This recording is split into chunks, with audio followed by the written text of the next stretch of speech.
7, hike, hike, go.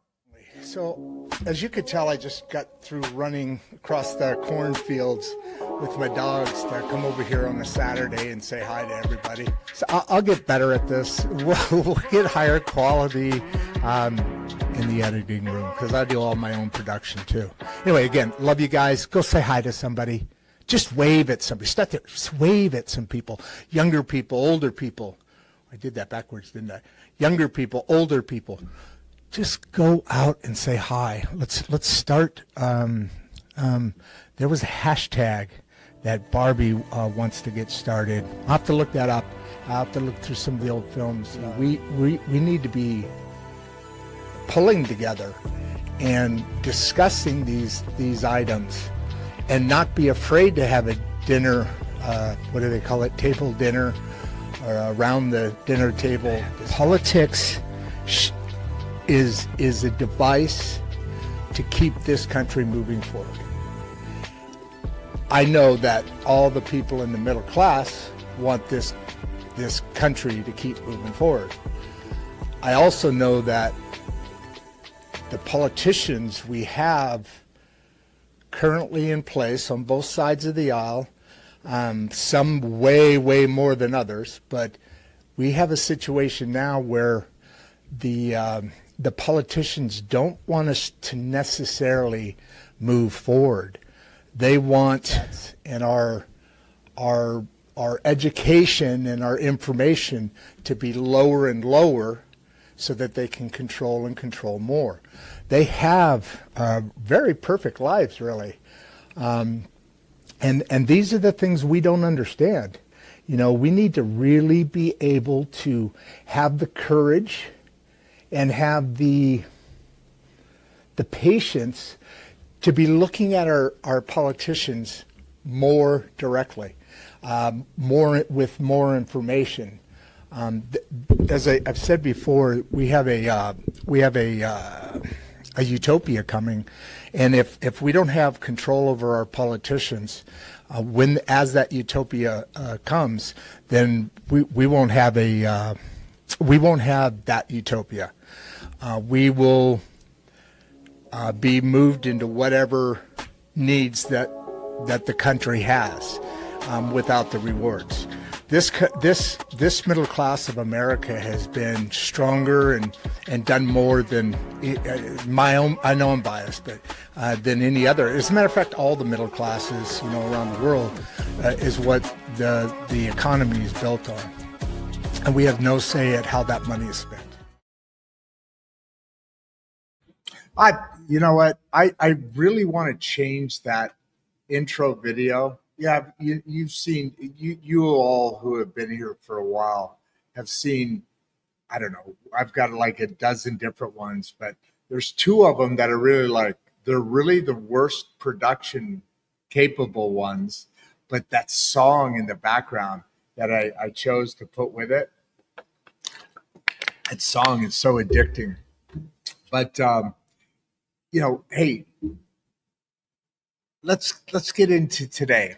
Oh, by the way, I'm going to have a little bit of issue today because I've been up with my dog. He's Boomer. You guys know Boomer. He's my big freaking 180-pound lap dog, but he's been sick over the last couple of days and leaving little bumps all around. So I'm dealing with that all through the night. So please excuse me if I'm a little bit under the weather today. So in Insights and Straight Talk, welcome. This is Insights and Straight Talk with Rodd Duff and producer Barbie. I appreciate you guys being here. What is going on with my thing today? Here we're sitting with a guest who sits at the intersection of spirituality, psychology, national identity, and human evolution. Today, we sit down with the Paraclete, author of The Modern Citizen. This is going to be an exciting conversation today. The spiritual evolution of human and how to create a better world. His message is bold, unsettling, hopeful, and deeply needed right now. At this time, at a time when chaos, confusion, division, sickness, and indifference seems to define the world we're living in.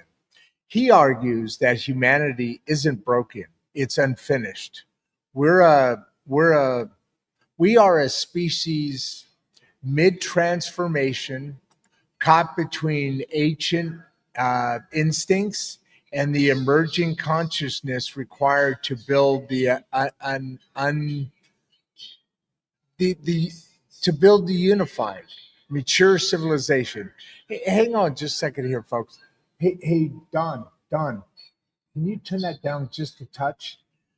We have some people in the audience here live today, and no, please listen to it, just not as loud because it actually goes through my headphones. I've tried to get him on film, but he won't come on. He says if he wanted to be in the background, he'd be in Hollywood as an actor instead of here screwing around with little folks like us. So let's get back to it. And today's guest, he says America has a role to play in that transformation, a responsibility we've drifted away from, but we can reclaim. I want to bring in a few talking points to kind of go through how we're going to discuss in today's role, in today's discussion, what we're going to talk about. How do we build humanity? How do we know it's overwhelmed? Because everywhere you look, people are drowning in noise, fear, and fragmentation. The Paraclete says it's not collapse. It's not psychological evolution happening in real time. That's what's going on. This is our evolution, our psychological evolution happening in real time. Another point I want to go over today is every major spiritual tradition, every ancient wisdom text, and even modern psychology points to the same idea. All these things wrap around and come to the same point. The real battlefield is inside of us, not in Washington, not in the economy, not in each news cycle, but the human psyche. That's what I want to challenge today. Today, another point. The Paraclete, he argues that we've become addicted to division. We don't debate what is right anymore. We argue about who is right. This is a national disease that weakens our spirit and blinds us. It blinds us to our shared purpose. Another thing I want to go over today. The treasure humanity is searching for is not political or economic, it's psychological and spiritual. He calls it a treasured burden deep within the human psyche, waiting to be awakened so that transformation can radiate outward into families, communities, and nations. If America was chosen to lead humanity into a higher level of consciousness, then we must ask what happens when the nation built on responsibility, unity, courage, and aspiration forgets its mission, right?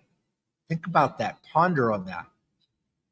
The Paraclete believes America is not dying, it's being tested.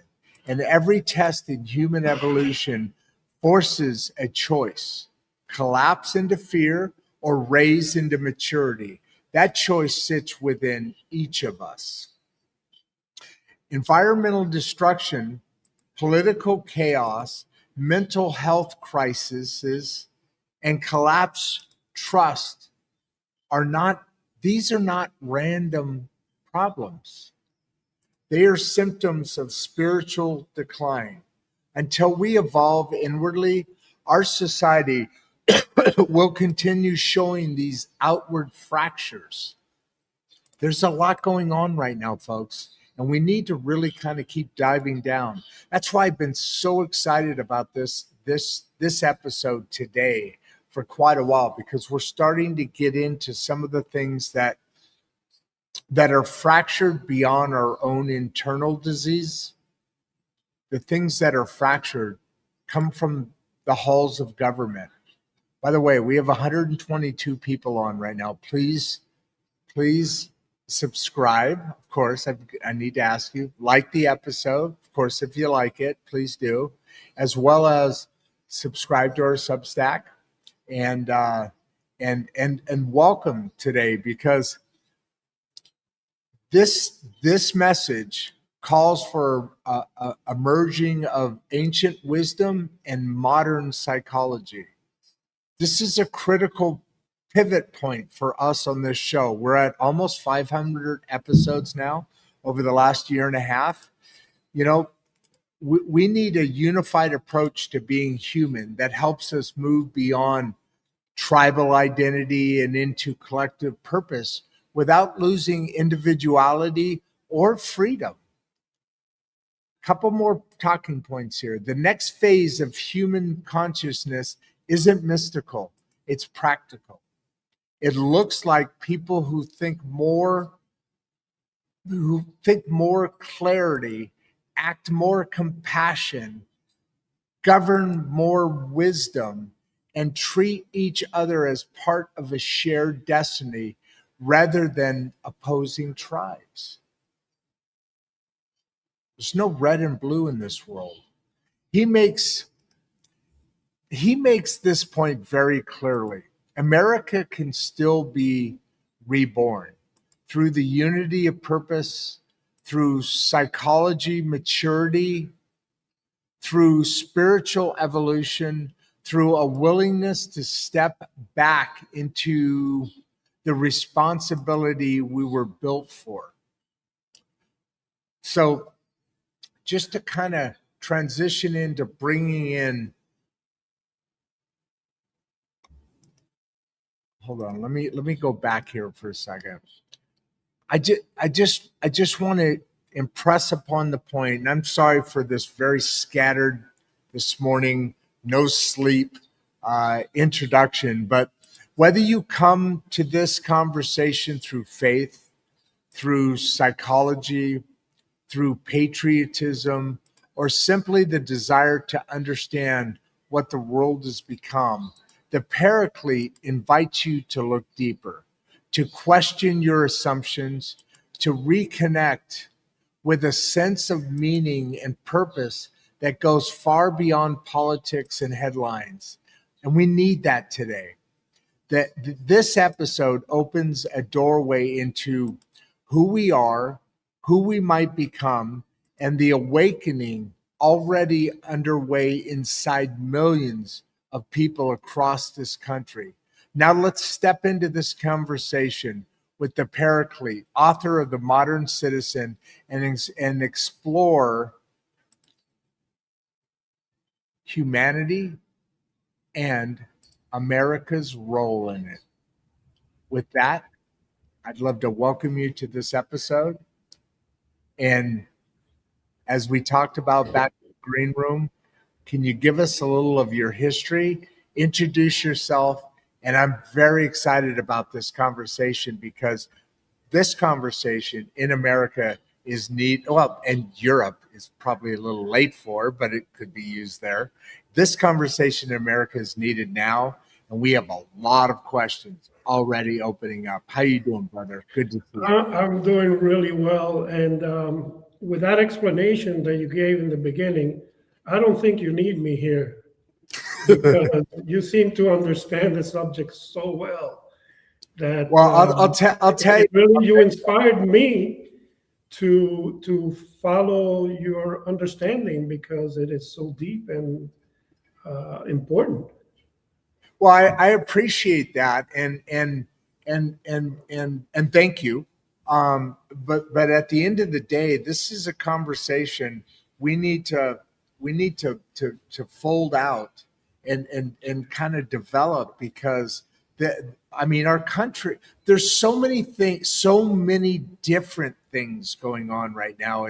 And we're at a point in history and time and in momentum and in moment that we, there's who knows what to believe anymore.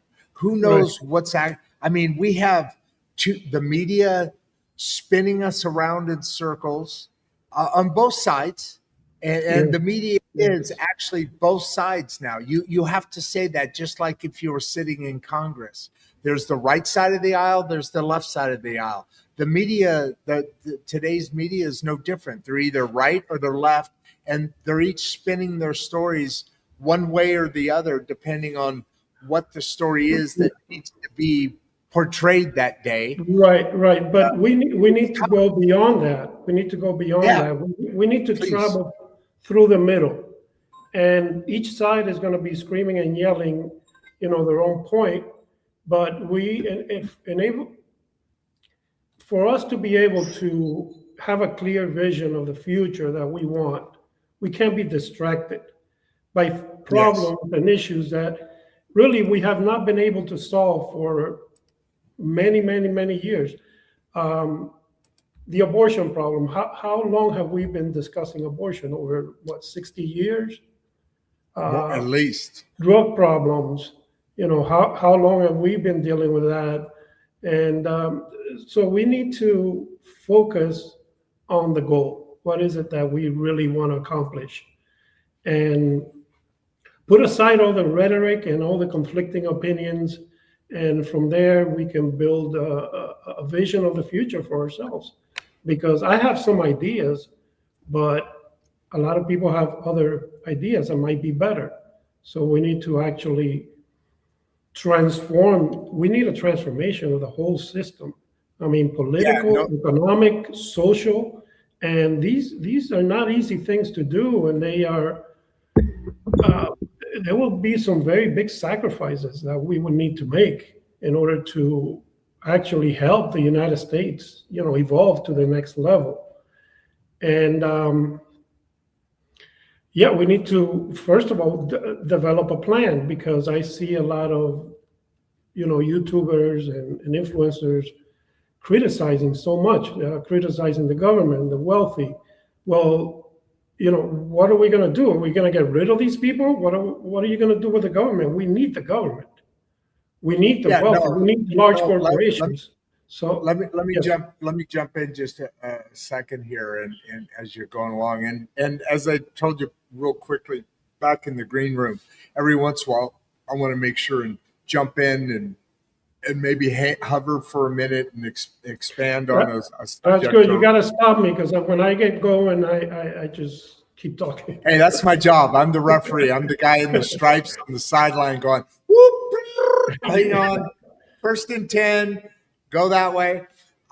We've got a lot of questions already. And before we even get into those, I wanted to we've got 300 people, almost 300 people on right now. And I Very appreciate good. you folks for being here. I want to give a quick shout out to the Mangum City Library for sponsoring us. We're about ready to announce an additional sponsorship on another show, and so we're very excited about how this message is moving. And but I've been very excited about this particular episode today, because there's a couple of there's a couple of different subjects that I think are really important. I mean, don't get me wrong. This show is for the great middle class, as you all know. This is Insights and Straight Talk with Rodd Duff and producer Barbie, who I'm sure will be calling me shortly. She usually pops in, tries to jump in the show. She does a lot of work for us in the background, and has been a cohort for quite a while. And this show started as a political discussion and has kind of expanded into multiple different lanes. And you said, Sir, Mr. Paraclete, I still can't get your name. I know you're you've got reasons for that, and I'll respect that. But this show started as a political issue, and that opening monologue that we had, or that opening video that we had, was from about a year and a half ago, and we've got half a dozen of them, and I pick and choose. But my point being that politics today is now more critical than it even was a year and a half ago. I mean, we went from one administration, the previous administration, into the Biden administration, back into now a new Trump administration. And obviously those things are supposed to change according to the electorate, how we choose where we want our country to go. Some good decisions and some bad decisions over time have definitely occurred. Right. But never more important is our politics than today, I because agree. I agree. because there's so much going on, which you were just alluding into, or you were just kind of leaning into just now. Well, Go ahead. well, one of the thing is one of the things that I see in the world, and in America mostly, is that democracy wants to evolve, and we're not allowing it. So, we elect our delegates and our representatives, but that was okay back in the 1700s and 1800s, when you had a population that was not very well educated. And, we True. were farmers with pitchforks, and we really didn't have the access to the education that we do today. So True. the citizens nowadays are very, very intelligent. And a lot of people might disagree with me, but this nation is a powerhouse of talent and abilities, and, the knowledge that we have nowadays available, has made us into very, very smart individuals. And we have, lawyers and doctors and engineers and, psychiatrists, psychologists. It's a powerhouse. And the way democracy evolves, we're really a republic. So if you want to A make it a democratic real democracy, republic, right? yes. That's what you're saying. We're not actually a true democracy, because if we're a true democracy, then every single person would vote on every single issue, and Yes. potentially the majority, which would, if you put New York and California together, one side of the political spectrum would run everything. And then if you're a democracy, you could actually make the minority, right? If you're the majority, right? Well, You can make the minority powerless. So we're a democratic republic. As you were just getting into, we Right. vote people in to represent what we want them to do. Go on from there. I'm Right, sorry. but it depends on the individual and the information they have to make decisions. Sure. And one of the ways Absolutely. that we can actually make our opinions, count, is if the government implements some type of referendum when big decisions are being made, because we are the ones who are funding the government, and we are the ones out there, working our butts off to support the government and the institutions. We distribute the power, so we want to have a say on where our money goes. How do you spend it? If you're going to go to war with another country, we want you to listen to us and do a referendum and say, well, 70, 80% of the country doesn't want to go to war with this country. It's our money. We are the ones who are going to go there to die. And our kids. It's our And our money kids. and our So- kids. Exactly. So we need to have a say. And they if it's a large majority, it's 70 to 30 or 80 to 20, then they need to listen to us. If it's So let me 51%, majority, then you can, 50, you know, 49. Yeah, yeah. So yeah, let me. I was just talking about this the other day, and I can tell I'm going to have to arm wrestle you to kind of get you to flow within the back and okay, forth here a little bit. okay, Um, okay, but we were just talking about that the other day on this show, right, in that in that we were having a conversation, and in that conversation, part of it was that at some point we need to be able to have, like, let's call them watch parties. And if we have watch parties where people come together and they discuss what their leader that they're choosing to put into office. right, Barbie is actually producer Barbie. She lives in California now. She was from California and moved back when I moved down here to Oklahoma. But she same thing. The watch parties. She has put together these groups, and people are saying, "Well, that sounds like a good referendum, or that sounds like a good representative, or this or that." But then they started discussing back and forth what that person did or promised and then didn't fulfill or did fulfill.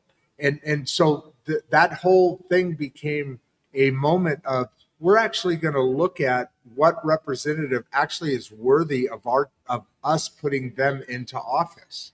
And we don't do that today as a nation. We either right, vote all red or all blue. I'm an independent, exactly, which means absolutely nothing because Bernie Sanders is an independent.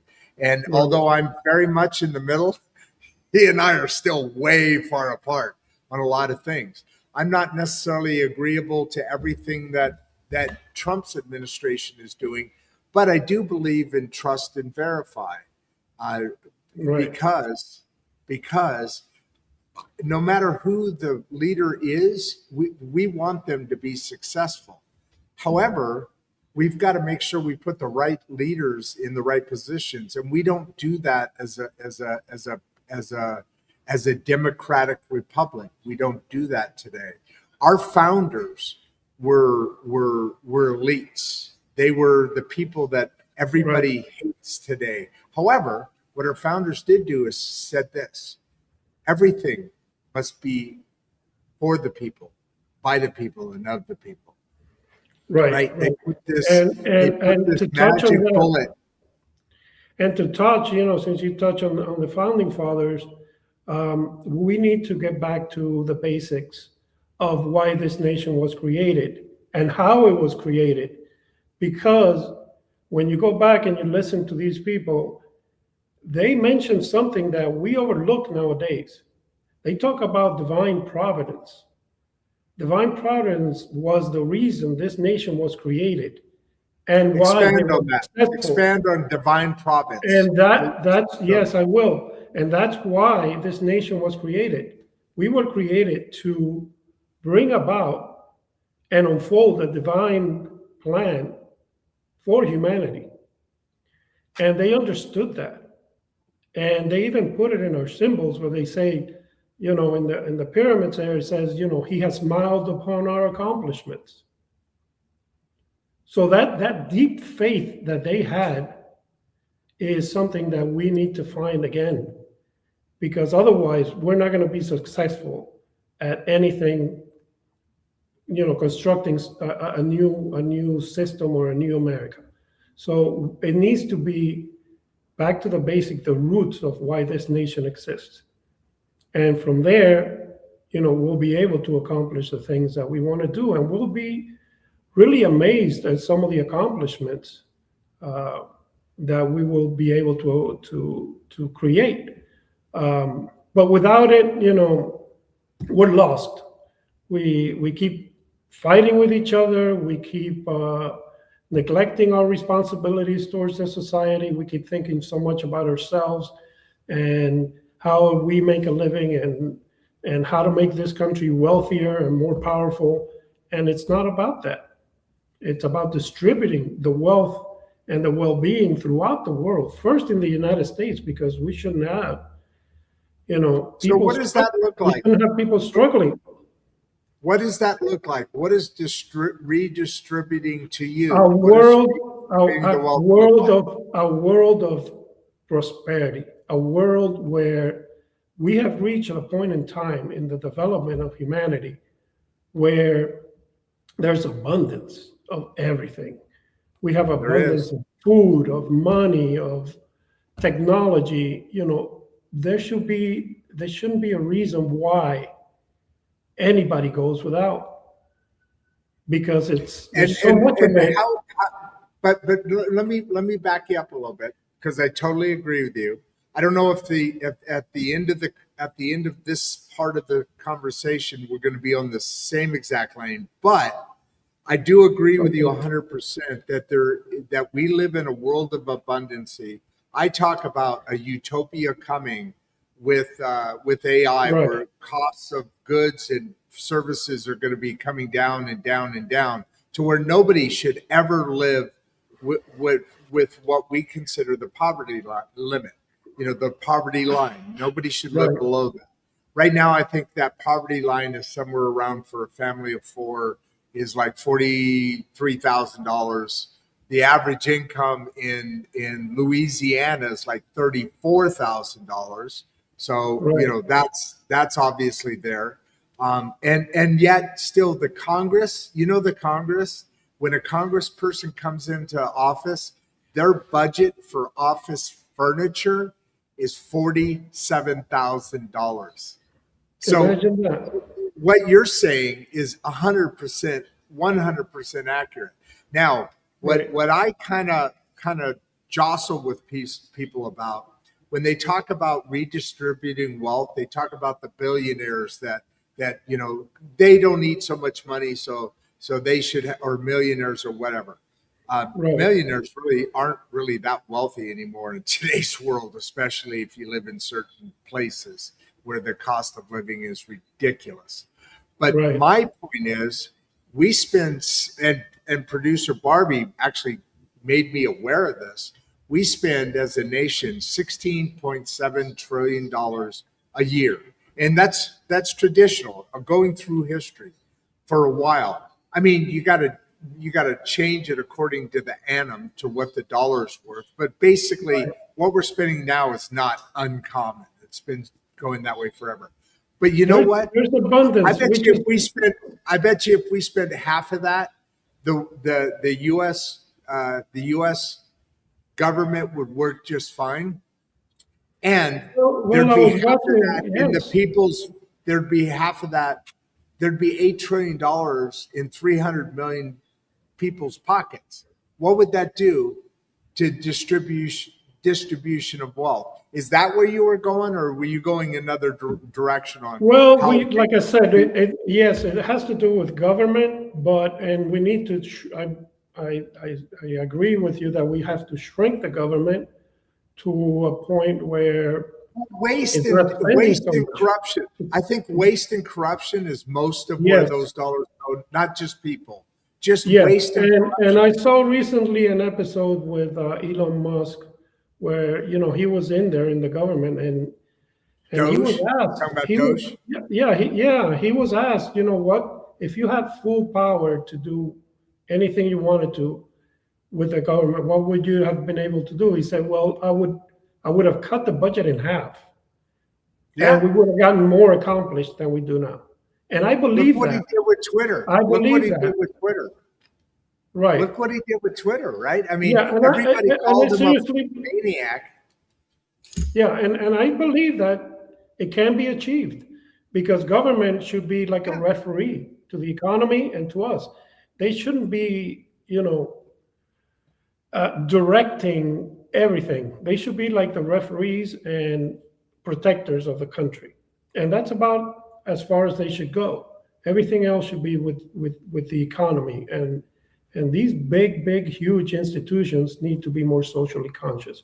And that's one of the main things that I touch in the book, is about making these large corporations realize that they need to put a lot more money back into their society, because as we explained before, we are the ones who give them the power and the money.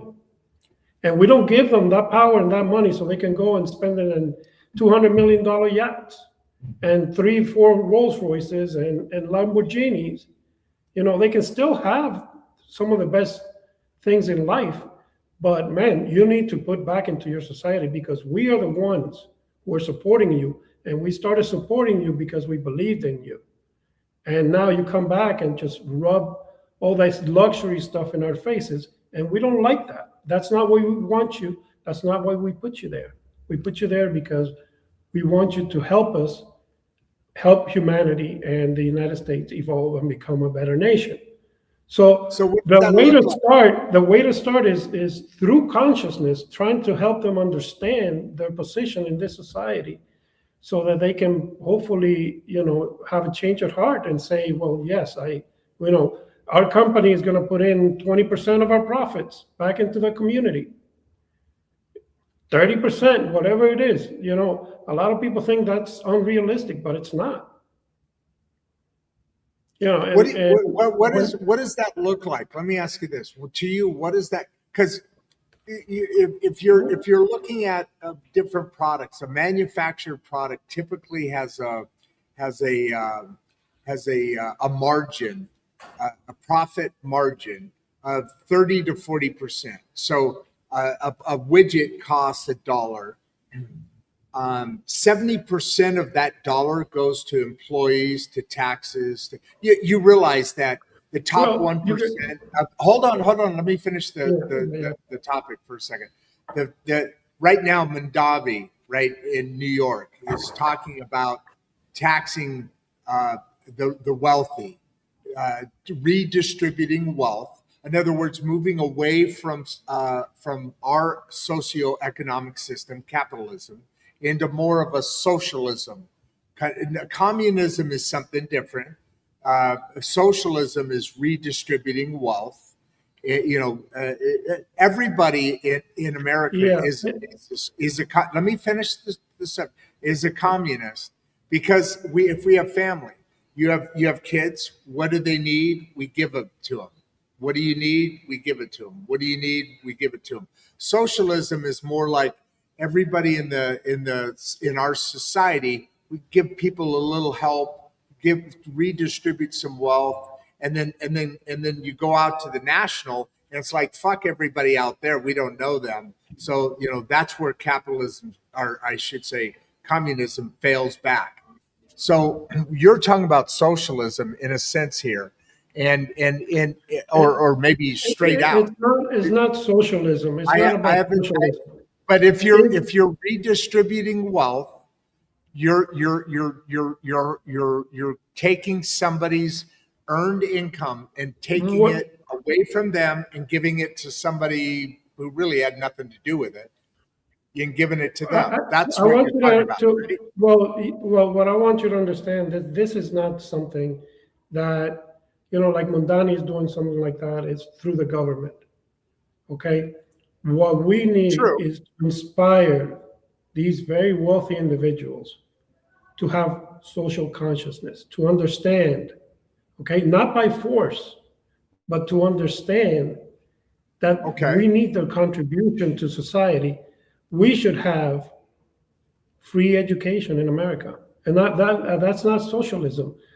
What it is, that is social consciousness for these people to understand that their corporations are going to benefit the most when these college kids graduate, and they should fund, and they do to a certain extent nowadays, but not enough. They do. Now, if you look just recently, Dell Computers, they gave, I think it was $6.5 billion to this program that Trump is putting together to give kids, an investment account, and that's great. What is that? Is really good. Explain what that is. Hold on. Explain that program. What is that program you're talking about? Well, the Trump came up with this program where they're going to put $1,000 to each kid. I think it's the age below 10 years old, and a certain threshold of income to the family. And they're going to do like an investment account, like an IRA for these kids, $1,000 each. I think it's 25 million kids or something like that. So Wow. Dell came up and said, "Well, we're gonna put $6.5 billion in there, and that is great.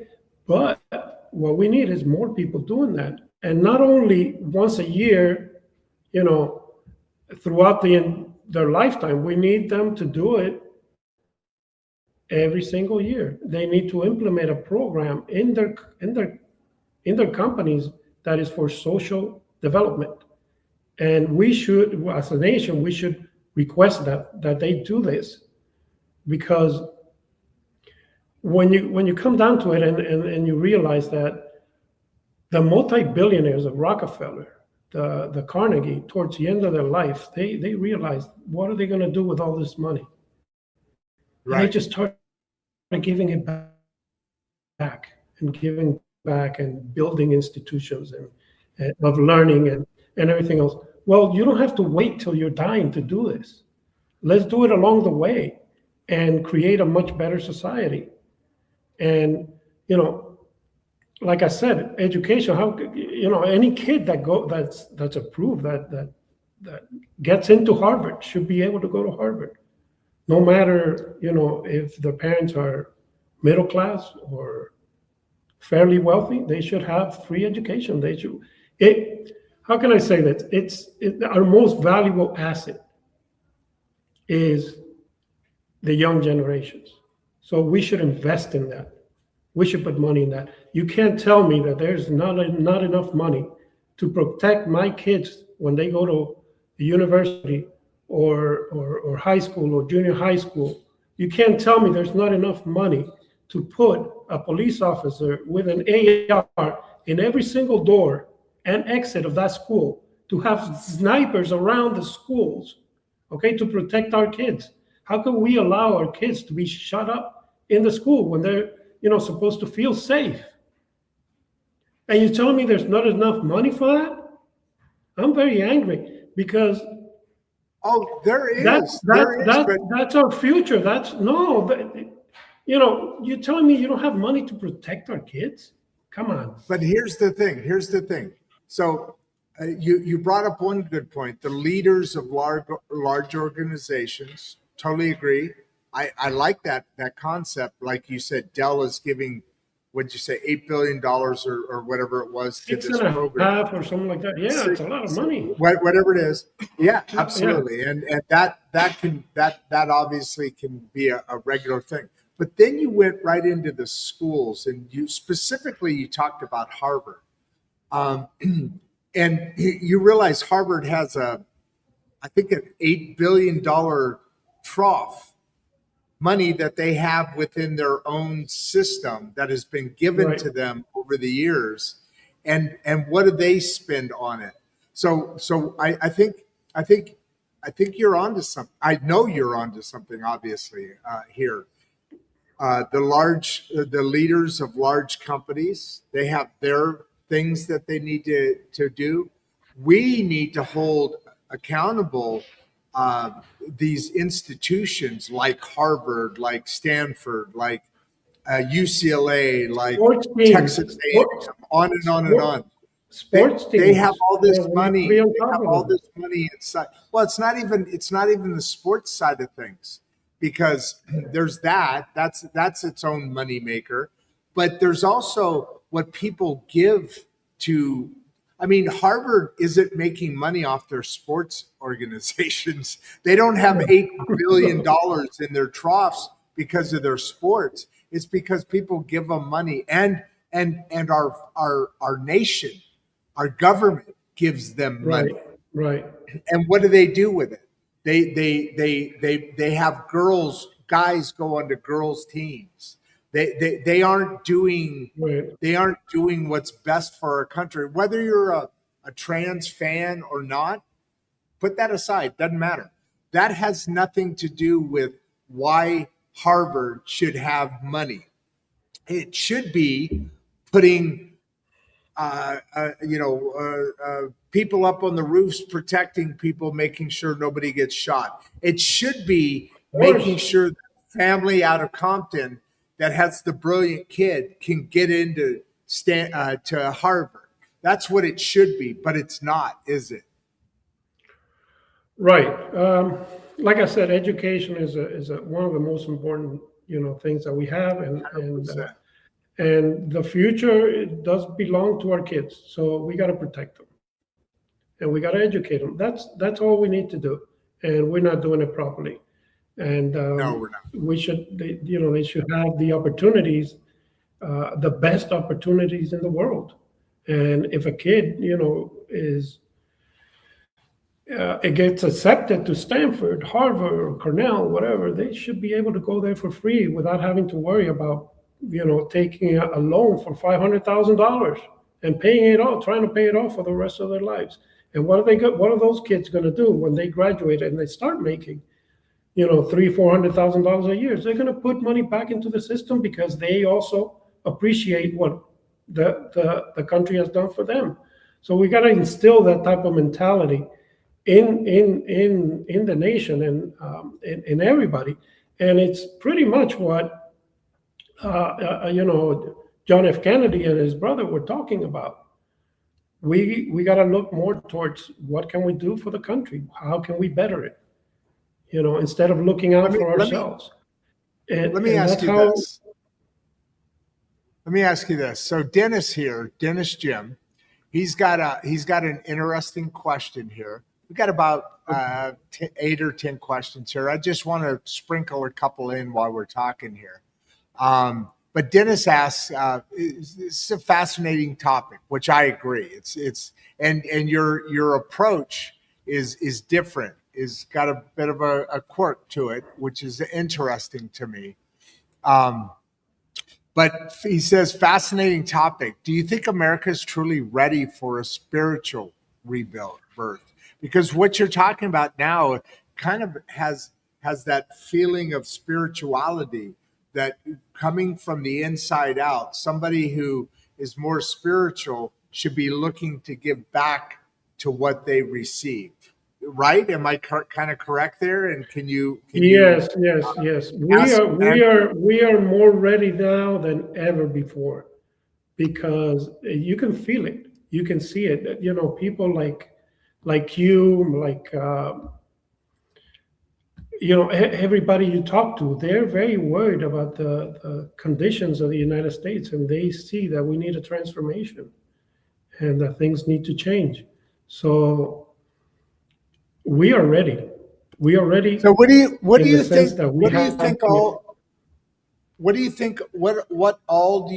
needs to change? Because there's a lot. I could not agree with you more. Oh, there's so many things. There's so many things. But we need to look at the main issues, okay? The main issues. Right. The big ones that we have kind of neglected a little bit, and we're starting to talk about, LGBT community and racism and this and that, and those abortion, those things are really they're not the main issues that we got to deal with. First of all, we got to deal with the main issues we look at. What are the main issues we need to deal with? Because America, it was built on the philosophy or the belief that live and let live. So if you're a trans and you want me to respect you, I will. I'll respect your way of life, but respect mine. So I don't want my girls to have a penis go into their bathroom. You got to respect. You got to have respect, and I'll respect you. And that's how we get along in this country, from people from all nationalities. I respect your religion, respect mine, and that's how it works. So it's kind of. But the major issues. Yes. I was just going to say, it's kind of funny because you brought up the trans community, and it reminded me. I think you're not as old as I am, but anyway, going back in time when first the term coming out of the closet came from the gay community. Right. Yeah. The gay community is very intertwined with all of American culture.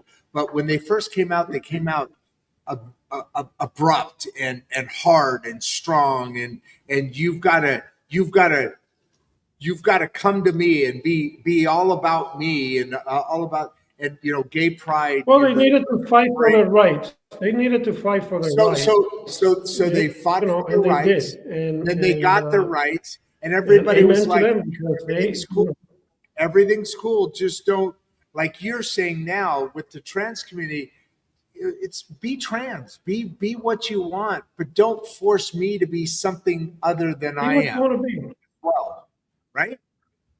Exactly, and don't try to enforce your point of view on our families. You can be whatever you want, and that's fine. But I'll respect it. But respect us. And I live in Florida, and the government removed. We're in Florida. Wait. We're in Florida. Governor DeSantis removed some books from school. Where in Florida do you I live? can't hear you. I'm Where in in Miami, Florida do you live? Miami. Okay, so I'm you from live. Miami, Oh Florida. man, you live in an Yeah. awesome part of. Oh man, you love. So what were you talking about? I lived just here wanted to most know of where my you life. live. I lived here Beautiful. Where do you? most of my life. Yeah. Where you? So you said you. By the way, I love DeSantis. I think he's an up and comer that's very intelligent, very well spoken, smart guy. But what were you saying about him? I didn't hear that part. Well, he's got two little girls, and he was looking at some of the books that were in school, and even math problems they would put, with homosexuals and LGBT, and you got some homosexuals in one room, and you got two LGBT in another. If you add them together, what do you get? Stuff like that, which really, math is about math. Math, Whoa. you don't try to put these social problems into our kids. Whoa. Those were the kind of books he had removed. You're saying in a math book, they actually said if you have two LGBTQ people and you added two more, Well, I'm just giving you a broad example. I'm just giving you a broad Wow. example. I'm not telling you, That's exactly bizarre. how the equations were made up. But yes, they used to use, sexual orientation and stuff like that to do math problems, and he didn't like That's that. bizarre. He said, I don't want you to be, yeah. So, like I said, don't push it. Don't push it.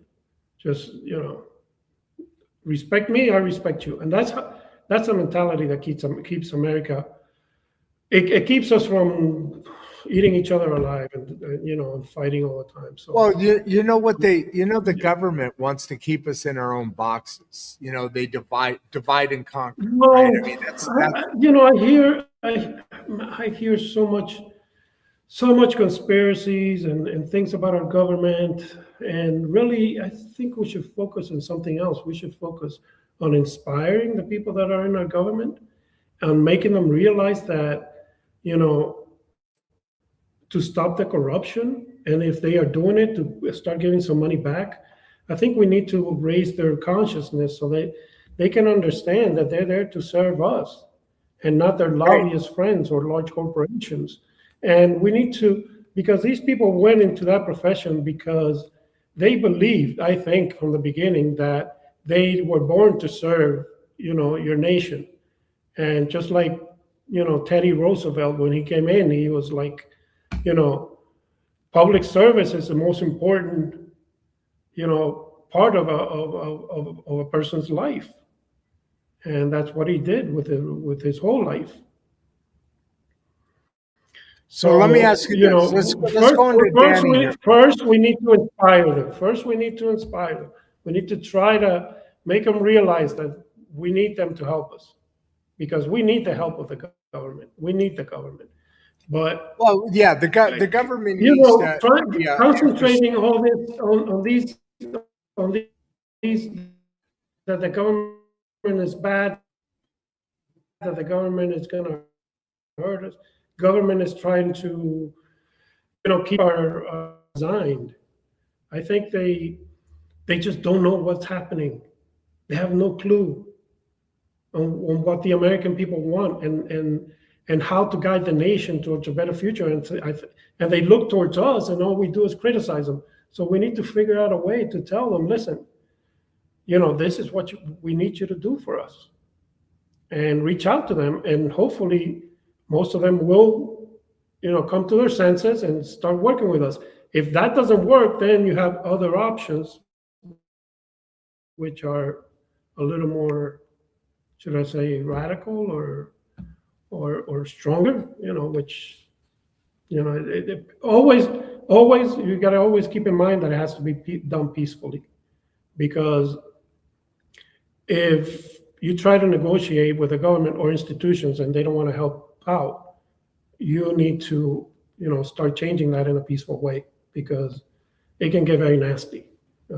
As we have seen, with civil wars that we had and all that kind of stuff. So we don't want to repeat anything like that, because it's going to make everything worse than it is now. So whatever we do has to be done with a plan. What do you? Let's answer some of these questions here. What do you think is the biggest barrier stopping humanity from evolving right now? Do you not think it's the government? Because my opinion is this: we need to start voting people in and voting people out according to who they are, not according to what party they belong to. Right. I think that's where everything begins. That's where the problem begins. Everything starts there. So what do you think is the biggest barrier from stopping humanity from evolving right now? I've got a number of them that fit right where we're talking right now. I'd love to. Our egoistic, greedy nature, Yeah, but isn't that people? I mean, isn't that money. people in general? I mean, yeah, but we need to evolve. We need to change. We need to realize there's a lot, there's, like we talked about before, there's abundance. There's no need for us to be striving and just searching for this wealth and this money. We need to evolve one step further and realize that one of the best things in life is to develop yourself to your fullest potential, and the money comes, and you don't have to be thinking about it so much or wanting so much for yourself. Because once you see a vision of the future of humanity, that if we give up a little bit of ourselves, what the future is going to look like, then you will give everything you have so we can have that future. And it's a marvelous future. It's a world that's going to be prosperous all over. And you hear some of these people say, well, the world, there's no boundaries from outer space, and there's no divisions between countries and everything else. And one of the ways to do that is to actually have the whole world to be prosperous, there be no more poverty. It's what we have always dreamed of achieving. And we can do it now. And that way, you're going to eliminate a lot of the problems. A lot of the immigration problems, people come to this country to better their life and make money and everything else, but they love their country. If they're living there and they can make a living and survive and not have to struggle, they're not going to want to come here or to Europe or anywhere else. They'll stay in their country. That's where they were born. That's where their family lives. They come looking for opportunities and a better life. But if they can find that in their own country, why are they going to come here? And that's one of the things, let me tell you, the United States is far behind their vision of the world. We are trying to solve the problems of the day, while the Chinese are dreaming of a future for humanity. And we're way behind, because I don't know if you know about the Silk Road or an initiative that they're building. They have over 150 countries that want to get involved in the project, where they're going to connect the Middle East, Europe and South Africa, with all these road connections and ports, where they can distribute the wealth, in Middle East and African countries. Why are they doing this? Because they know that when these countries develop, and really there's many reasons, but China is I think they eventually want to move away a little bit from manufacturing because their nation is becoming, their people are becoming consumers now, big consumers, like Americans. So a lot of the Chinese are gonna, have the wealth where they can just consume and have the manufacturing, let's say, done in Africa somewhere or the Middle East. So I think that's all part of the plan, and the plan is to build up these poor nations, these underdeveloped countries, to a point where they can be more prosperous, so they can sell more products to them, and they're going to be selling, raw materials. And once these people can afford a house, they're going to buy TVs and buy furniture and all kinds of stuff. So the way you build up the world is to help other nations build up themselves to an extent. But we should do more, and we should think a little bit, how should I say, this idea with bringing manufacturing back to the United States. You know how expensive manual labor is here? I mean, how much more is our price is going to go up when, let's say, an automobile is going to be built by an American worker here, who's making $40, $50 an hour. Cars are expensive now. They're like $50,000 for a car.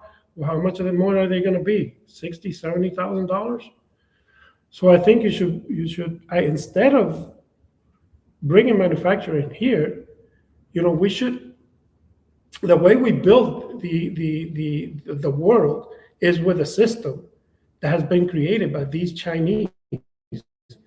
But we don't like to copy other nations. We like to do our own thing.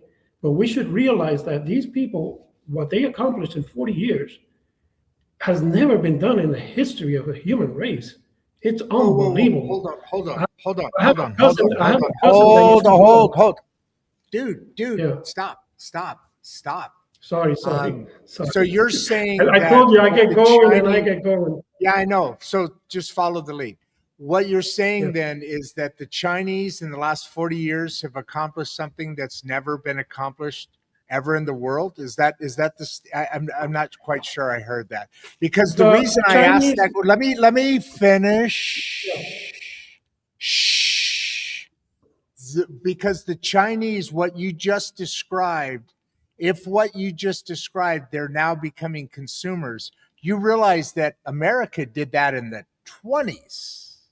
Mm-hmm. America built this country to where we were consumers, the largest consuming group in the freaking world ever. Right.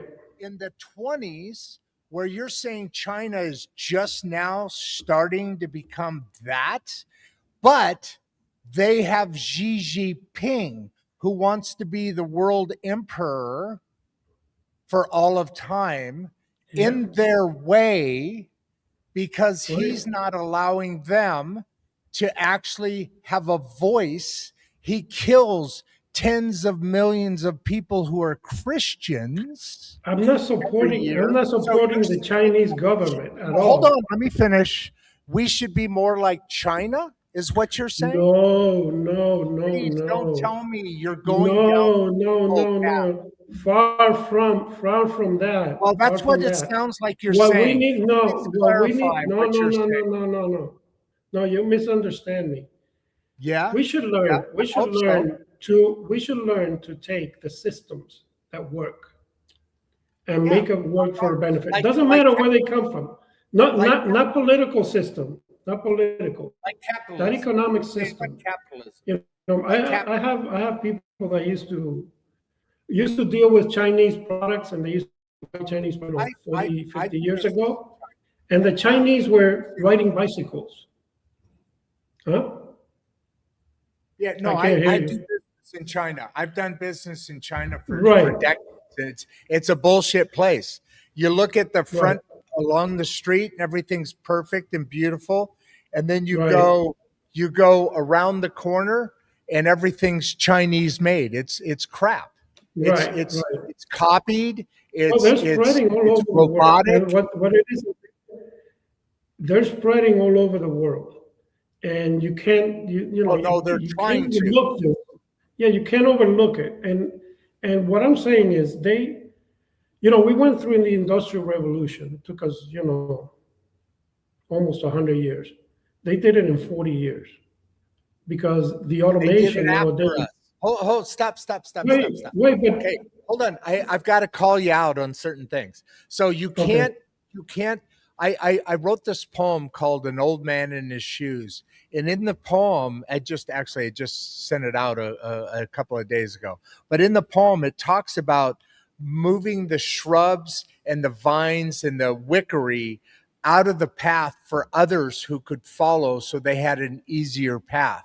Right? right, That's right, what America has done. And to right. say that that the Chinese accomplished something in so much quicker time than America did, you realize who Well, created because the of Industrial technology, Revolution.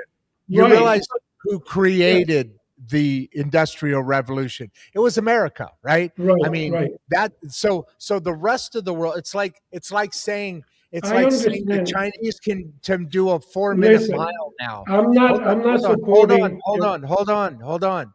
It's like saying the Chinese can run a 4 minute mile now. Well, back in the 80s, everybody tried to get to that 4 minute mile. Once it was done, now a lot of people can run a 4 minute mile. So Right, yeah, the Chinese can now run a 4 minute right. mile. Well, great for them because of So us. can the rest of the world. And what my Not point all of them. Not is all that of we them. can use that Yeah. system, that economic system, to develop other nations. Is what I'm trying to get at. I'm not supporting the Chinese way of life or the government or You think China's anything ever going else. to I don't. take on capitalism? I think it's horrible. But the system. Look, when you go to a country, you say a country that's very, very poor, and you start bringing in manufacturing to that country. Vietnam. Vietnam. Now, that system that these Chinese used, which works so well, we can use that model to build up other countries, so they Not, can not go a through their chance in hell. industrial revolution, is what I'm saying. Not a chance And in it's a hell. Not a proposition. chance. It doesn't. It's Not a a chance in hell. proposition. Hey, look at why wouldn't you say capitalism instead of the Chinese system? Because China is communist. Well, It's capitalism, communist. yeah, yeah, capitalism. Yeah, I think, yeah, yeah, bring I capitalism mean, in. look at But it's capitalism is a the horrible manufacturing. system. It has to go through manufacturing, is what I'm saying. Yes. Yeah. Yeah, So capitalism is a horrible system except for every other system in the world. I mean, every other system in the world. You're talking about using the Chinese concept of manufacturing. Well, that's not going to work. I mean, because then you're going to have the super elites and then you're going to have the rest of the economy. well, Because what Chinese you do not live as consumer capitalistic world. They have a very small minority of people that actually have the ability to create income. You know, and by the way, right, China's about ready to collapse. Its whole economic right, system is less than a decade away from collapsing because right, of the all the money that's owed for real estate. You know, they built mm, entire cities like Manhattan out there, and nobody lives right, in them because nobody can afford it. mm, So those notes are coming due. And who's going to right, have to pay for it? The fucking government is, because it's all right. going to collapse, right? Mm. There, Yeah, I you mean, got to I don't promote know much about capitalism. what's going on. I don't know much about what's going on in China, but I do. like I'm saying, through manufacturing is how they build their nation, and we can build other countries through the manufacturing How we instead of built bringing their to the nation. United States. Look, we could, yeah, we We just built like we China, did with Japan, just like we did with the yeah. Japan after the war. But Japan, we but rebuilt Japan's a Japan different completely. system. Japan's a Right, totally different system, though. Much more right, democratic. right. But what I'm saying is, okay, instead of bringing manufacturing back to the United States, which is going to be very expensive, you can go to these countries, let's say in Latin America, Salvador, places. Salvador has done many great things, and the labor is still very inexpensive there. And people are happy to work for a lot less because the money, it has more value over there, so they can afford a better way of living. And you can still pay them $5 an hour, $4 an hour, and they'll be happy.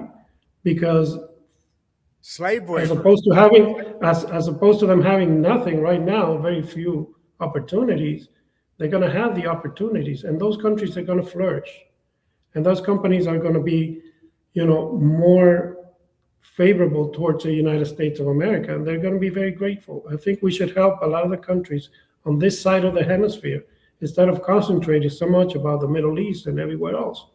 I think we should, I agree with that. we should help our neighbors and go from there. But I mean, there's a lot of things that we need to understand and change in a way that help, the whole of humanity evolve, so we can eliminate poverty, so we can eliminate hunger, hunger and lack of housing and things like that. And that's what humanity have always dreamed of. We always wanted to have a more unified race that works together to achieve, higher purpose. And what is that higher purpose? What are we going to eventually? What is the human race going to look like? 500-600 years from now? We got to look ahead into the future, and obviously, we want to colonize the universe. And Well, let me that is let me within ask our you this. grasp eventually. Hang on just a second. Hang on. Hey, Jerry, I'm on a show right now. Let me call you back after the show's over, okay? All right. So let me ask you this question. How do we shift from chaos to clarity on a national level? Because that's what you're talking about. You're talking about pulling everybody together and say, let's go fix the rest of the world, even though their governments are crap and bullshit and corrupt and more than us. And so we need to go fix the rest of the world. So how do we First, we need shift to fix from ourselves. chaos to clarity?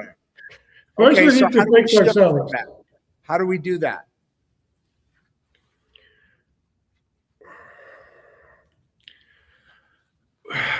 We need to understand what's going on, first of all, in the world, in America, and in a spiritual sense. What's going on? Why so much violence? Why so much indifference? Why so much chaos and confusion in the world? Okay, and when you go back and you study some of the religions, and you go back and you say, well, I mean, I don't want to get too religious, but when you go back to Revelations and you read how the world is going to be consumed by fire, that fire they talk about is not a literal fire. It's not a nuclear Right. warfare. Okay? Right. It's a psychological warfare. It's a psychological fire that's going to destroy the old way of thinking, the old world, our psychological, spiritual world. And what does fire do? Fire destroys the old so that the new may be born. And that's a spiritual, the spiritual thing that's happening in the world right now with all the drug problem and the violence and the corruption. People are being eaten from the inside out. And if we allow that to continue, the fire just keeps spreading and spreading and spreading. And we need to have clarity. And we need to search deep within ourselves to understand that what is happening on a spiritual level and how to stop it and how to try to help some of the people that are caught up in this as well, the ones that need the help. A lot of people are lost already. And, we need to be aware of it and realize how we can actually make the system to help us, create this new world that we so much desire and what it's going to look like. So that's the spiritual sense, love because I have some ideas on how to programs and systems that we can create, radical ideas. I think we should legalize drug. I was reading a book the other day about how Portugal was one of the worst, countries with a drug famine that was consuming the whole nation, and they legalized. They didn't legalize. They decriminalized drugs, and you know their death from drugs went down 80%, and their heroin addicts went down from 100,000 to 25,000, and the whole system, worked. And here we are fighting a war against drugs for what, the last 60 years? Has it gotten any better? It's just getting worse. So it's a disease, it's a problem that we need to solve some other way. And when you couple that with fighting drug trafficking, or even have even more radical ideas, which I can tell you about, but let's say you have these, use, like I said, the programs that are working around the world that we can implement, because this country is built from people from all over the world. And why shouldn't we look at some of these programs and say, hey, it worked for them, let's try it. Just to try it. We don't have to implement the whole nation and decriminalize drugs all over the United States. You can try it in a certain state or a certain area and see how it goes, And I think we'll be astonished by the results. And some of the even more radical ideas that I have is, some of where these drugs are going to come from. Okay, so you're going to decriminalize drugs, but pharmaceutical companies are going to make these drugs, or who? Well, you might talk to some of these drug dealers and, legalize their business. So as opposed to them having to, kill people and destroy families and take over nations, maybe they can have a legal cocaine business where they send cocaine legally to the United States and they can use it. I don't know. It's like ideas that I have, and they don't need to be 100%. But I am sure that we need to look at different ways that we can implement so that we can try to evolve and change the system, because the old system is not working. It's not working. When I talk to you about the social consciousness, the social consciousness and how these big corporations need to put money back, it's a new system, because the old system of capitalism doesn't work. It works, and it has, but we've seen the result. And what is the result of perfect capitalism? It's a huge wealth gap that I don't know if we're ever going to, take care of that. When you look at that, 20% of the people, 20% of the wealthy people in the nation own 80% of the wealth. That is huge. And that is the result of a perfect capitalistic society. So what do we need to do? We need to humanize capitalism. We need to bring the human aspect into it, so that people, we create the wealth with the capitalism, but then we put it back into the society and help these kids and help these drug-ridden cities. And I don't know if you've seen them, but the videos, but it's horrendous. And create other programs that we need to, the environmental problems that we need to resolve. We're still burying trash in the ground. That's like primitive. There's mountains of trash here in the city. It's primitive. We should find other ways and fund other programs and try to build new technologies to solve these problems, as opposed to putting more money into the same old system. Well, I think the last part of what you just said is the biggest item, and that meaning putting money into the same old system. I think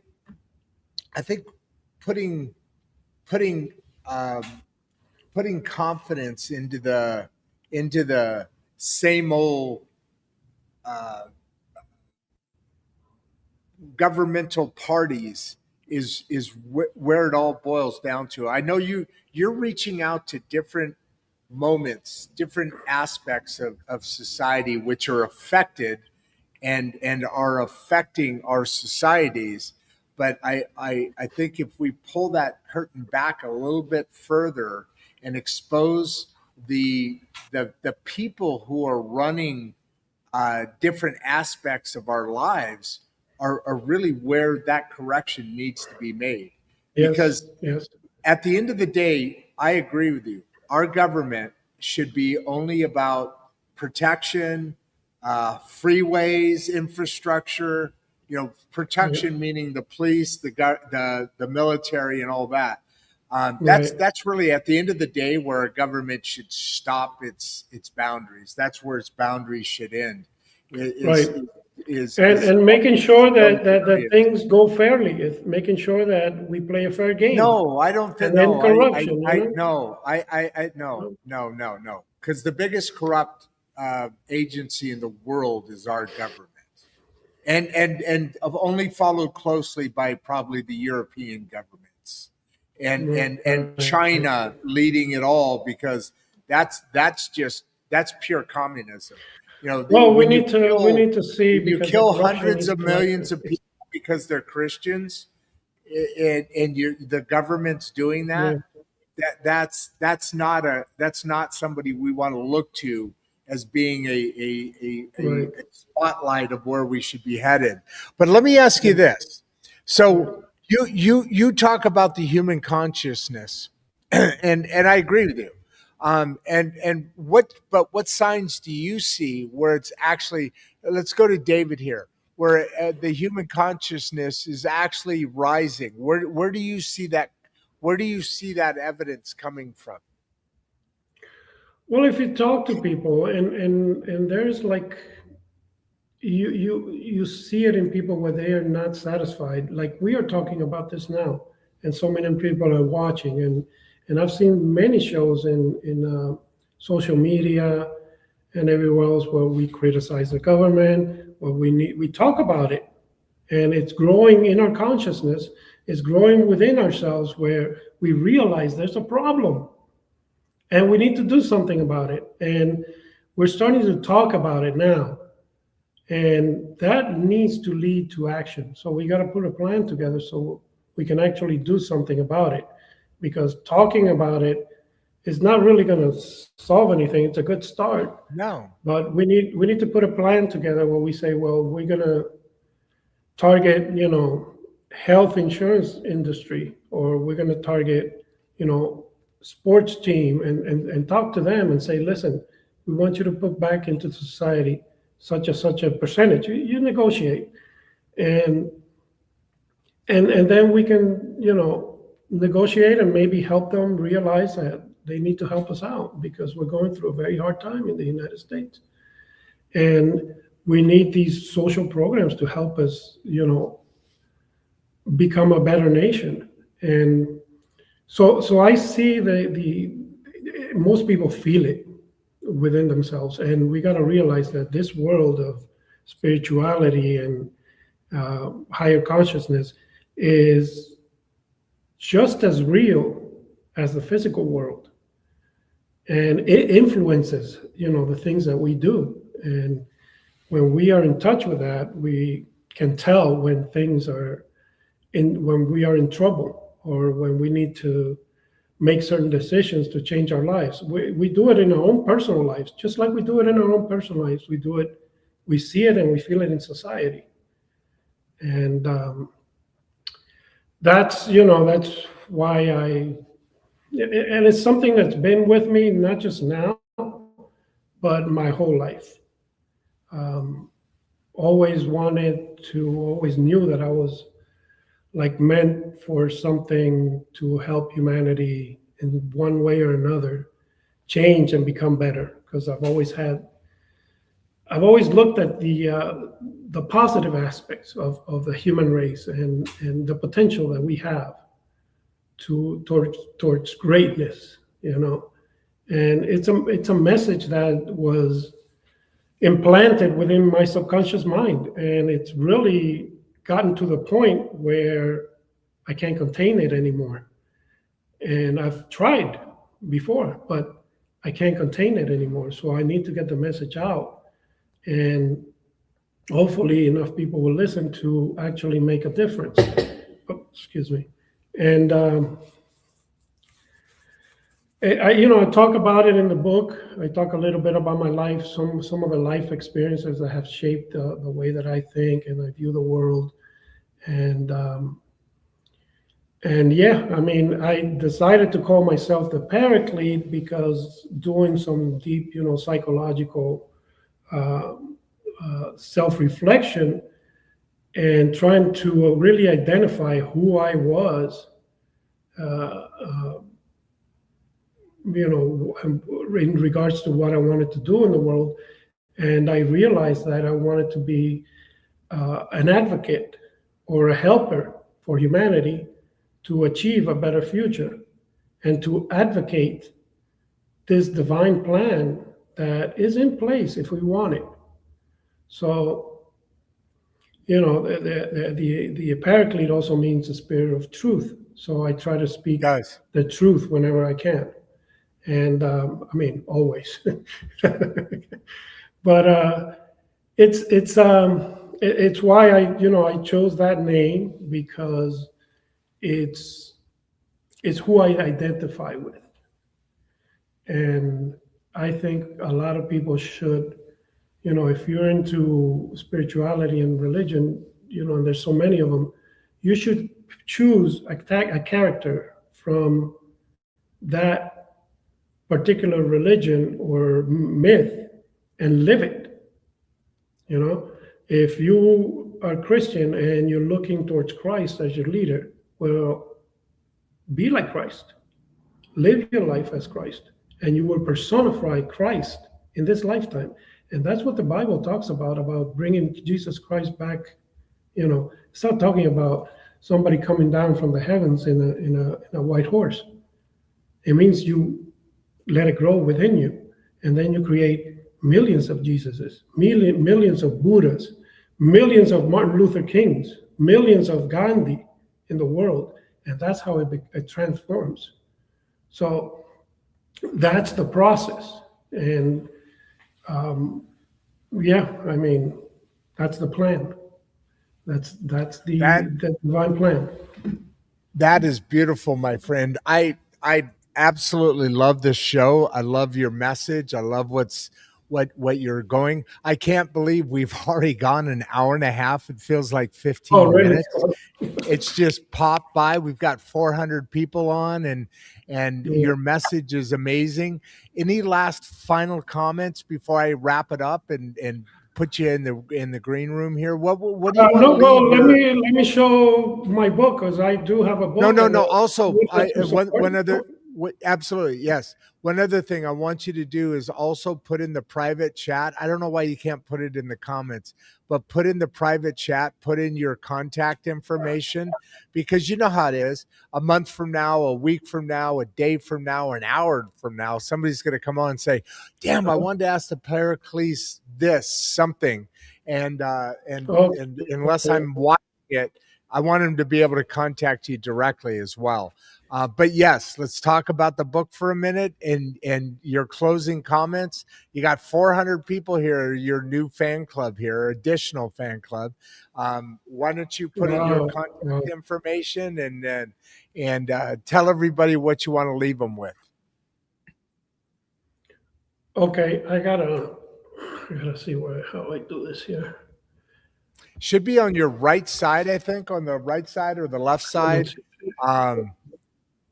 I'll stay looking this way, Don. Okay. This way.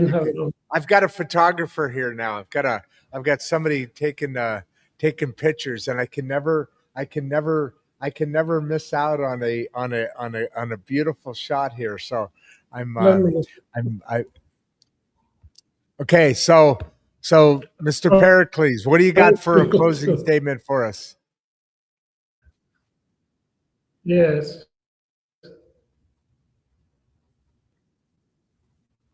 All right. While you're doing that, I'm going to put you off stage and kind of wrap up some things here. I want to get to a couple of these questions while he's putting that information in.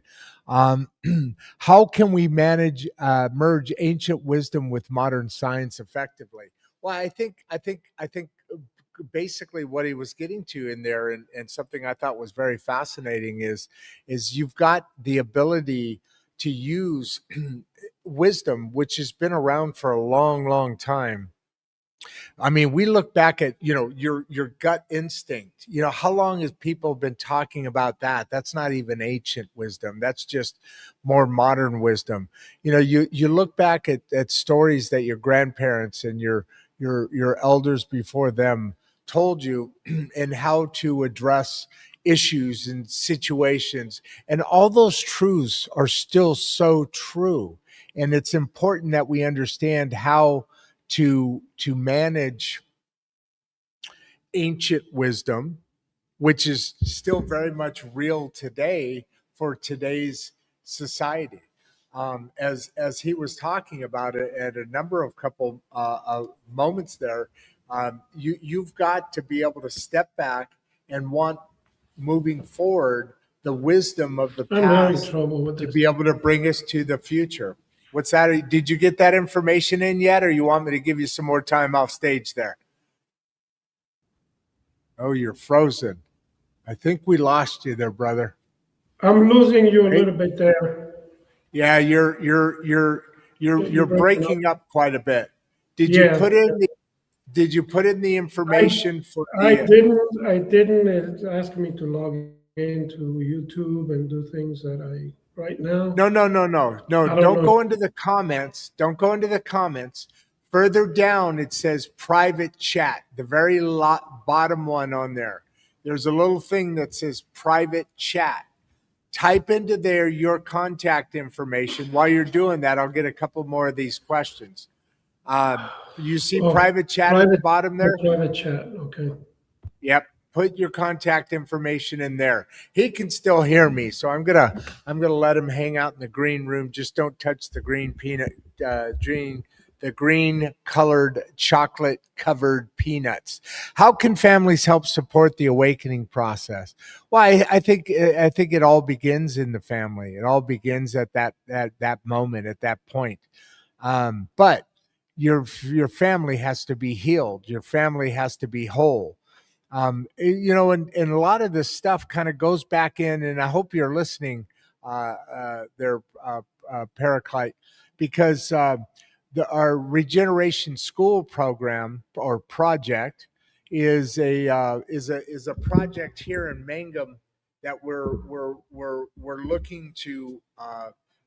We have a pilot program here, and then community by community scale that up to be a national program where we have a fifth core project in school. So as kids start school, math, English, science, history, and then life, the fifth core project. And that, for everything from mental health to learning how a checkbook works. There we go. Is the book The Modern Citizen? Let me do it this way. No, I don't want to do it that way. I want to do this. Let's do it like this. The Modern Citizen is the name of the book. And I'm going to put that in the comments like that. That should work out good for you. And then I'm going to bring you back on while I do copy and paste the other contact information you have. Why don't you give a closing statement to everybody? Let them know you got a shadow up here. Something. Yeah, I see that. Yeah, you got something on the top of your There we camera go. there. There you go. There we go. Go I ahead got and it. leave a closing statement, and I'll jump off, and then I'll meet you in the green room here in a second when I close up, okay?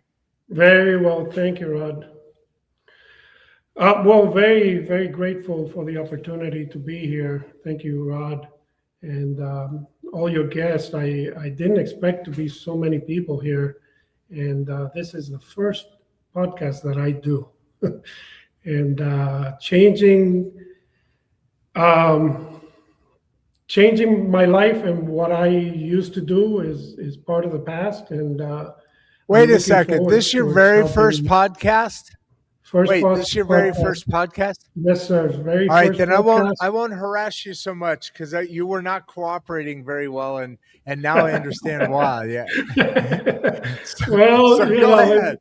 it's a lot to Hey, talk about, I forgive you. I forgive you. I totally I get think it. we were. I I think we thought were you were great. seasoned, dude. I thought you just beat me up there. Go No, no, ahead. no. The first time I Go did ahead with this, your point. well, Go ahead. I'm Closing just point. very grateful to you and to your staff and your audience for listening to this message. And I think that we got to be positive and hopeful about the future. We got to have faith, and we got to understand that through love and wisdom, we will achieve the plan of America becoming a even more prosperous nation and stronger and more unified than ever before. And it is the most critical point in time in our existence. From the time then when the United States was born to now, this is the most critical point in time that Yeah. that the United States is facing, because it's going to determine the next 300-400 years of our existence. And we need to be careful. We need to be aware. We need to be conscious, and we need to be careful because we can make things worse.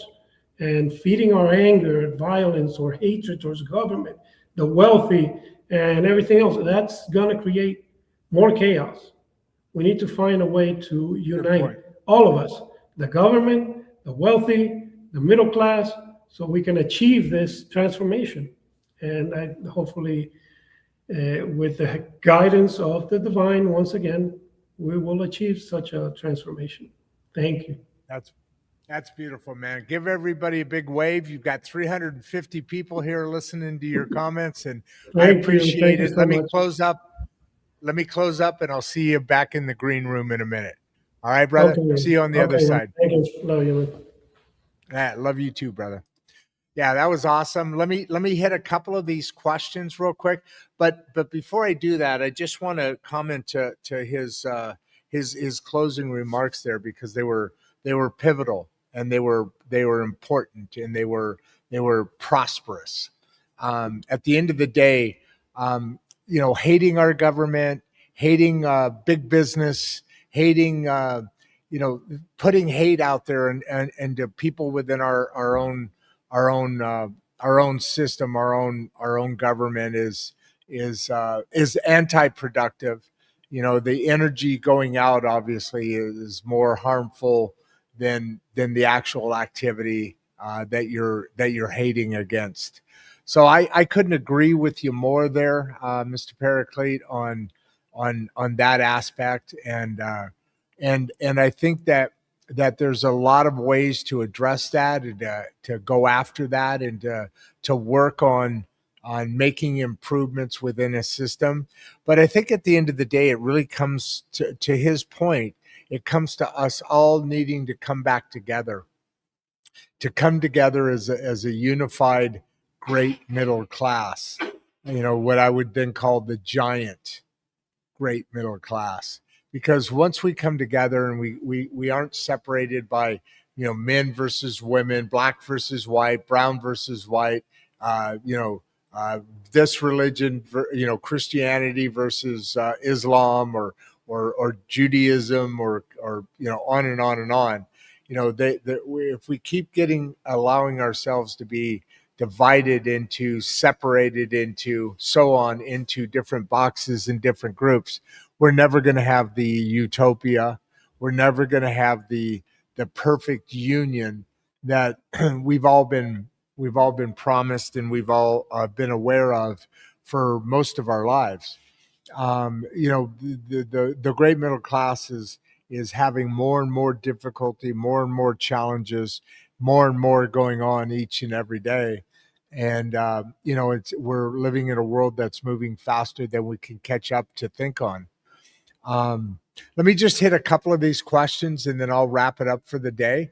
How can families help support this awakening process. I was talking about that earlier on. It all starts in the family. So families can help by being families, by being brought together, by being a unity, by having open conversation, by giving their teens voices, on and on and on. That's how we do this, folks.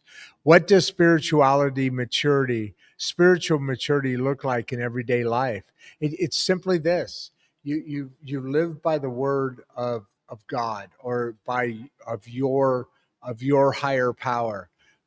Living in a world with that, something you can leave your lessons onto, something that can carry that burden, is what we as human beings, as the human spirit, as the human being, have and is necessary for developing the best of who you are. It all comes from inside out. That's what spiritual maturity looks like. Being comfortable within your own talking space, within your own skin, so to speak. What's the first step for someone who feels disconnected from purpose? Find that purpose. If you're disconnected from purpose, you need to be able to connect to something, and you know that something when you feel it. I say that way for a reason. When you have a purpose, you're connected to a purpose. It's something you can feel. It's a thing. It's like having a burden, but the opposite of. Instead of carrying that weight, it's lifting you. That purpose is lifting you. And we all get disconnected here and there, and things happen. People happen to us, moments happen to us. But at the end of the day, having that spiritual being, having that God, having that other be there to carry you. You guys know, I've talked about this before. You guys know the it's a poem, it's a riff, whatever you want to call it. It's called Footsteps, right? And it's a very famous one page kind of thing, statement that says, why at times when I needed you most were there only one set of footsteps, and other times there were two. Well, and that's the time that God carries you. Those footsteps in the sand that you see when there's two, right? You're walking together. When there's one, you're being carried. So just remember that when you feel disconnected, it's time for you to let God carry you through those moments and bring that connection to you. I hope that helps. A couple more here. What spiritual principles do you think America has forgotten? I don't think America in general has forgotten anything. I think that there's a lot of noise in the world today. I think there's a lot of chaos. I think that I think there's a lot of the devil. The the Paraclete talks about that for America to become even more prosperous, to become better. Well, I think that we're living in a very prosperous time, and I heard something once that really struck me hard, and makes me appreciate the struggles that I do go through, both mentally as well as physically, as well as economically. I think we all have issues that come to us at times, and um, there was a comment once that was regarding, why God do you give me, why do people in my lives that I loved and trusted harm me so, or go after me? I'm paraphrasing here, but the comment back from God was that, so that you would come to me and trust me and lean on me when you need help. Um, the point being, when things are really good, we tend to not communicate with our Lord or the higher being.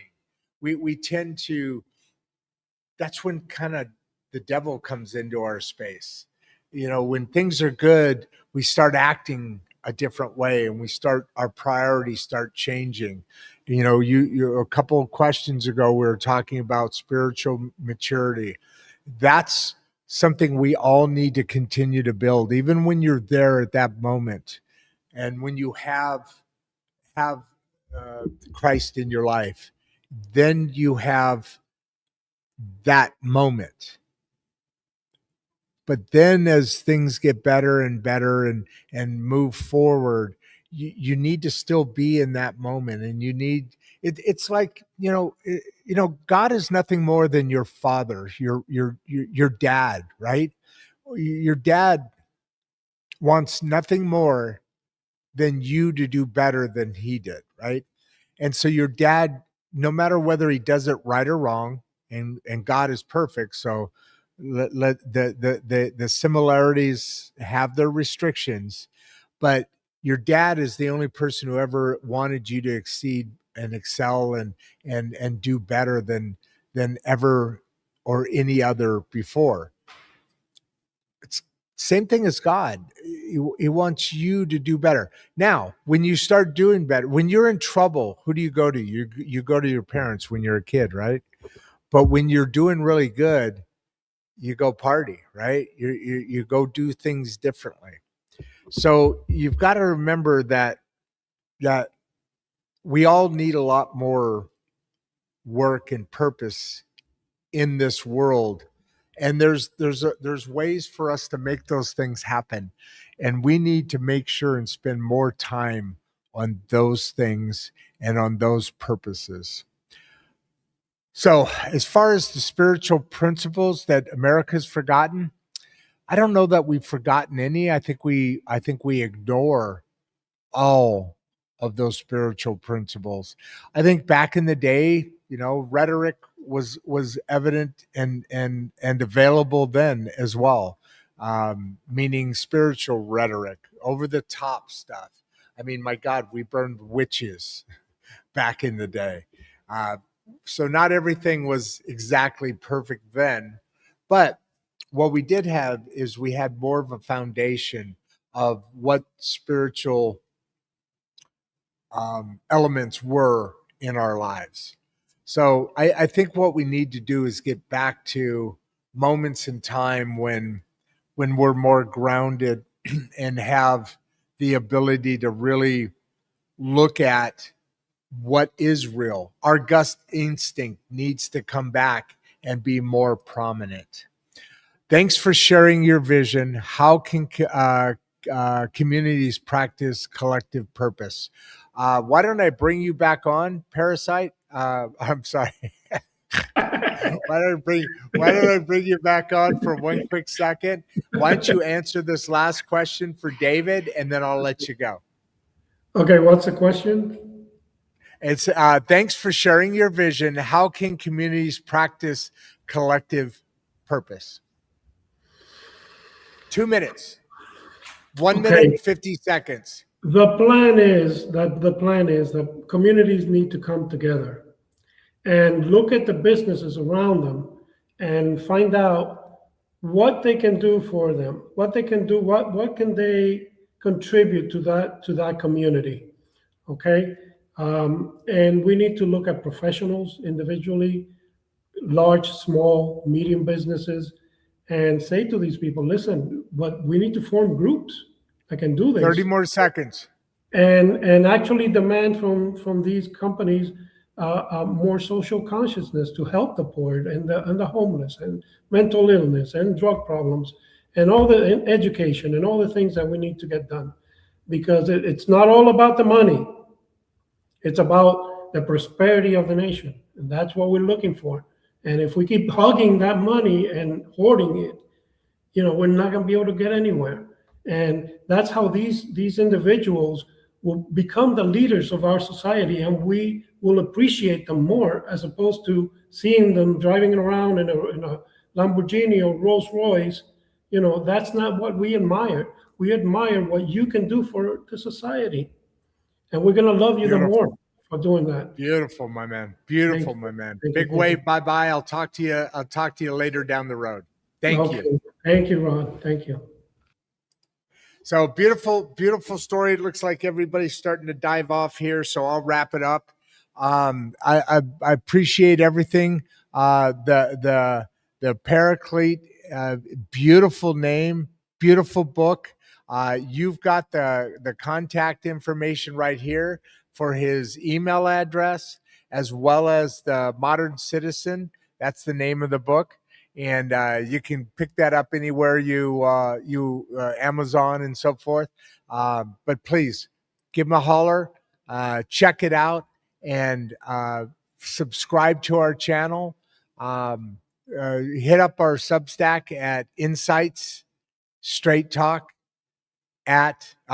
Insights Straight Talk .substack.com.